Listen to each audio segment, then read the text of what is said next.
could finally see my own story from a trauma therapist's eyes. And I went, oh my word, I have complex PTSD. That's what this thing is that I've been trying to solve in all of these ways. And it has ultimately never been solved because all of the things that I was doing were not trauma informed or trauma specific therapies or tools. Trauma lives in the body and the nervous system in this different way than I was cognitively trying to approach my issues. I have complex PTSD, and it's a result of narcissistic abuse. It's not just the alcoholism. It's that deep emotional, psychological abuse. I was given the silent treatment for weeks, months on end. I didn't exist in my own home. It was like I was dead to the people that were meant to take care of me. And then go out into the world, into your day, go show up for school like nothing is going on. The unpredictability of the addiction, the walking on eggshells, the outbursts, the grooming, the way that my stepdad confessed that he was in love with me, and the way that he tried to make me love him back, and all of these things. I had talked about some of this stuff in therapy, but it was from this very cognitive talk therapy kind of a place. I had written about all of this stuff in my inventories, but what I now know is that when it whittles down to my part, there's something that went missing in that for me.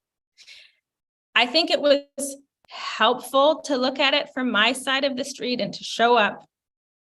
But on the other hand, I can see that part of my trauma response growing up in that environment, so maybe you have all heard of the 4 F's: fight, flight, freeze, and what we now know is the fawning trauma response.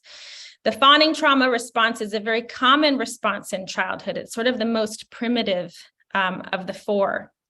And it is basically the heartbeat of codependency. It is that I will abandon myself and what I need and what I think to try to take care of you because I need you to survive. And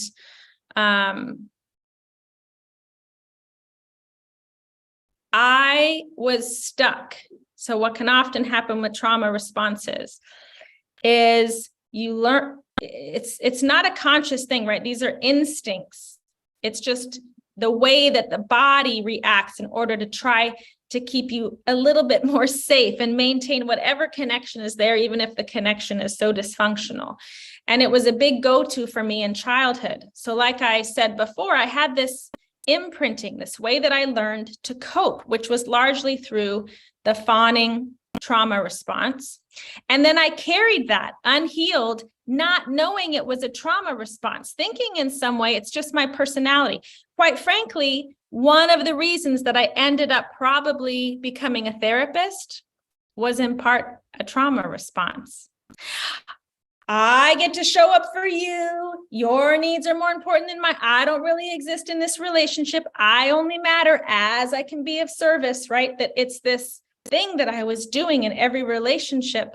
And sorry, all the people entering the waiting room, I'm seeing all the little ding, ding, ding.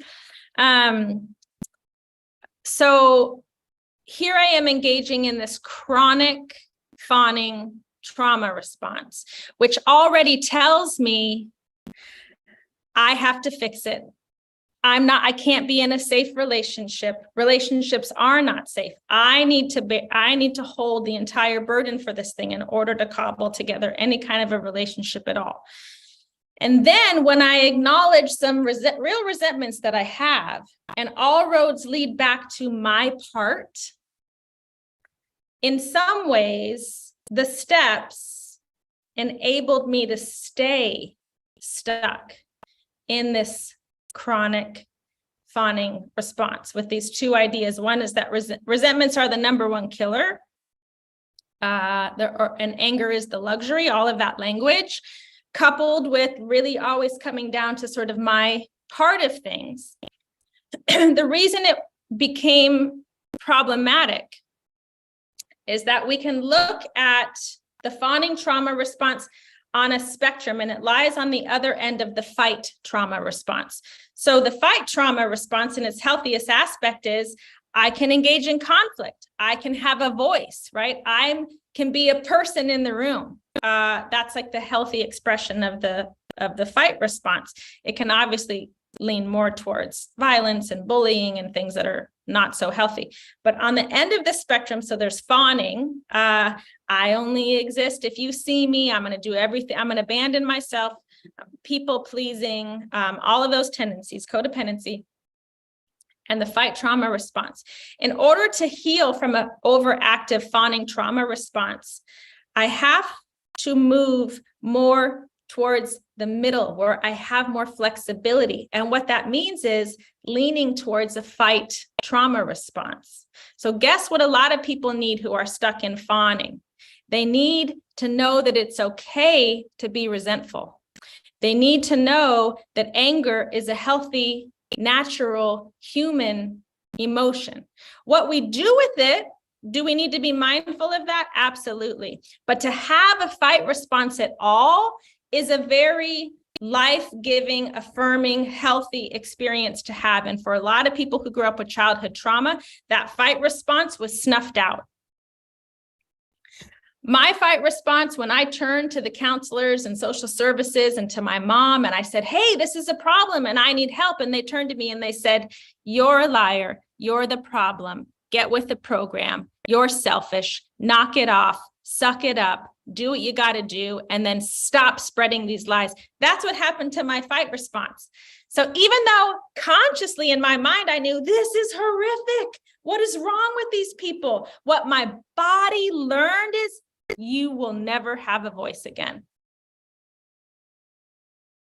It's not safe. It makes it worse because it did make it worse. So here I am with all of these very, as I see them, appropriate resentments that I'm carrying around, that I'm recreating, because that's what we do with trauma. We engage in this reenactment. So now all of these relationships are mirroring the ones that I grew up with. I don't understand it as trauma reenactment. And the biggest thing that I have to try to work through this stuff is a framework that is telling me that first column is really the bad guy, and you got to kind of work your way through it and look where you're being selfish, dishonest, self-seeking.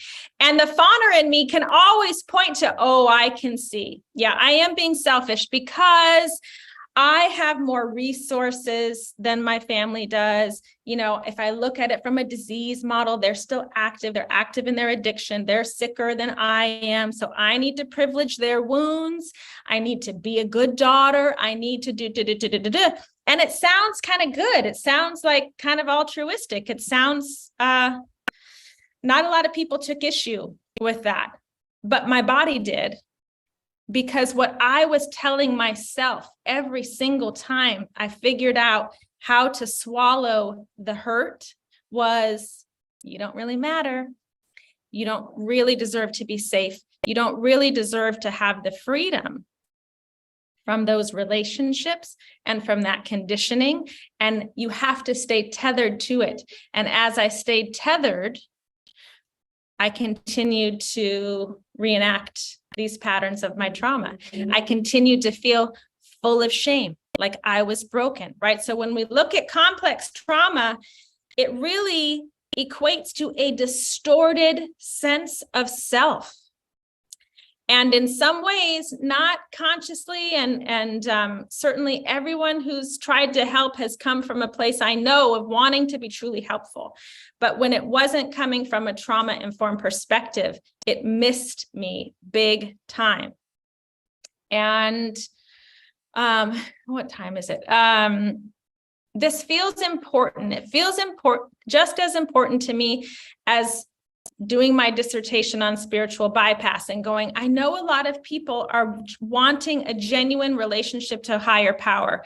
They're not wanting to engage in another defense mechanism. And yet we kind of come by it honestly, right? It's like I said, I'm someone who's kind of wired to want to get outside of myself. And I did it through all the cocktails and the mixing of all of the substances and things.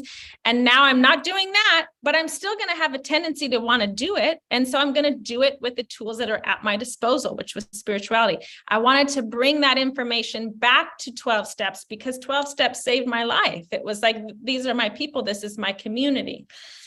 All these years later, the trauma perspective feels so important to me because listen, I know on our shingle, it doesn't say, come to AA where we're going to solve your trauma. It's not designed to solve complex trauma. But I would wonder about the research that says especially if we look at addiction as an aspect of the flight trauma response. So the flight trauma response is sometimes about running, right? Get out of there. But sometimes flight is about staying in perpetual motion. Sometimes flight is about these obsessive compulsive tendencies. So addiction falls into the flight response. So if I even look at addiction from the lens of trauma, I go, well, yeah, it's a trauma response. The likelihood that there's some underlying trauma that could be addressed differently as an outside issue is probably pretty high. And yet it's really easy to look at some of these things that we're experiencing and just go, oh, my hypervigilance, which is an aspect of complex PTSD, always feeling like the other shoe is going to drop, like I'm not safe, like I have to guard against that all the time because I had to guard against that in my childhood. That can be looked at, oh, that's the committee in your head, everything can kind of have an answer in a way that makes me go, oh, right. Okay. Yeah. You identify with that too.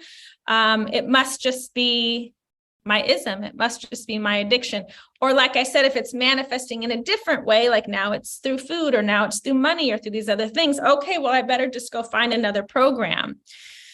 And again, those programs were so helpful. I started my business as a private practice clinician in Business Owners Debtors Anonymous. How many classes did my graduate school offer on what it means to run a business and how you do that? The answer is 0, which makes no sense to me because most of us went on to become private practice clinicians. And so I learned how to run a business in BDA. I learned how to do it with higher power being at the top of that, equation of sort of saying, how do I put higher power first and how do I prioritize and take care of myself, but do it in a very conscious way? I learned it all there. And so I'm so grateful for that. My experience is one of a yes and. Yes, so much value. That's my community. So grateful. And my trauma was really missed. My trauma was really missed, and it really kept me stuck and living in survival mode, not knowing it until I was struck with this need. And that to me is higher power, because I didn't sit down and go, I'm going to write a memoir. I'm going to write a memoir on childhood trauma. Like, doesn't that sound fun? I had no interest. This was not on the horizon. This thing came for me. It chose me to be the voice of my story, and then to go, wait a second, and how do I make sense of all of this stuff? And the book finally came out in 3 parts. There's the what happened, right? Kind of like what we do here, the what happened, but in this sense, it's the traumatic events. Then there's my trauma responses, all of the ways I lived in unhealed trauma responses and tried to fix them, and it didn't work. And then part 3 is eventually, oh, this is what this is, and this is what I actually have to do to take care of myself. To find some real freedom. And in a lot of ways, that has been having a voice like I'm having here today, right? Moving from the fawning response of like, no, it's all good. And I don't want to ruffle any feathers. And, to going, oh, I'm going to actually move towards the fight response, which is that I belong. I get to have a voice. I'm going to speak the truth. I'm going to speak the truth about my family, even though it's going to upset some people. because I came to a place where I realized when I'm only privileging their potential hurt, I am hurting me. I stayed small. I stayed stuck. And it almost felt like I had come to where I had to make a choice. I'm either going to privilege their wounding or I have to privilege my healing. And at some point, it was no longer a choice. I had too much information and had come too far. And I felt like I have to save my own life.